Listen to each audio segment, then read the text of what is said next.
اللہ کے نام کے ساتھ شروع جو بڑا مہربان اور نہایت رحم کرنے والا ہے۔ حضرت ابو سعید خدری رضی اللہ تعالیٰ عنہ سے روایت ہے، فرماتے ہیں کہ حضور نبی اکرم صلی اللہ علیہ وسلم نے ایک لمبا خطبہ ارشاد فرمایا اور اس میں دنیا اور آخرت کے معاملات کا ذکر فرمایا۔ آپ صلی اللہ علیہ وسلم نے فرمایا، بنی اسرائیل کی ہلاکت کا پہلا سبب یہ بنا کہ کسی غریب کی بیوی اپنے شوہر سے ایسے کپڑوں یا زیورات کا مطالبہ کرتی جو امیر کی بیوی کرتی ہے، اور آپ نے بنی اسرائیل کی ایک عورت کا تذکرہ کیا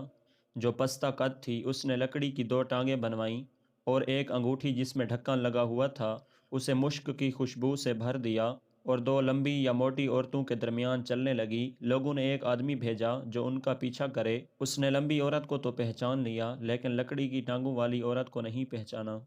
حضرت مقدام بن معدی کرب رضی اللہ تعالیٰ عنہ سے روایت ہے، فرماتے ہیں کہ حضور نبی اکرم صلی اللہ علیہ وسلم لوگوں کے درمیان کھڑے ہوئے، اللہ کی حمد و ثنا بیان کی،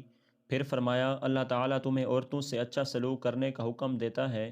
کیونکہ یہ تمہاری مائیں، بیٹیاں اور خالائیں ہیں۔ اہل کتاب میں سے کوئی آدمی جب بھی کسی عورت سے اس کی چھوٹی عمر اور غربت میں شادی کرتا ہے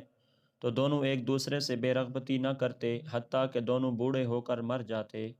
حضرت سیدنا ابو ہریرہ رضی اللہ تعالیٰ عنہ سے حدیث پاک روایت ہے، فرماتے ہیں کہ حضور نبی اکرم صلی اللہ علیہ وسلم نے ارشاد فرمایا، اللہ تعالیٰ غیرت کرتا ہے اور مومن بھی غیرت کرتا ہے، اور اللہ تعالیٰ کی غیرت یہ ہے کہ مومن حرام کام کا ارتکاب کرے۔ حضرت عبداللہ بن عمر رضی اللہ تعالیٰ عنہما سے مرفوعاً مروی ہے، فرماتے ہیں کہ اللہ تعالیٰ کے نزدیک سب سے عظیم جرم والا وہ شخص ہے جس نے کسی عورت سے شادی کی، پھر جب اس سے اپنی حاجت پوری کر لی تو اسے طلاق دے کر اس کا مہر ہتھیا لیا، اور دوسرا وہ شخص جس نے کسی شخص سے مزدوری کروائی اور اس کی مزدوری ہتھیا لی، اور وہ شخص جس نے کسی چوپائے کو فضول میں قتل کر دیا۔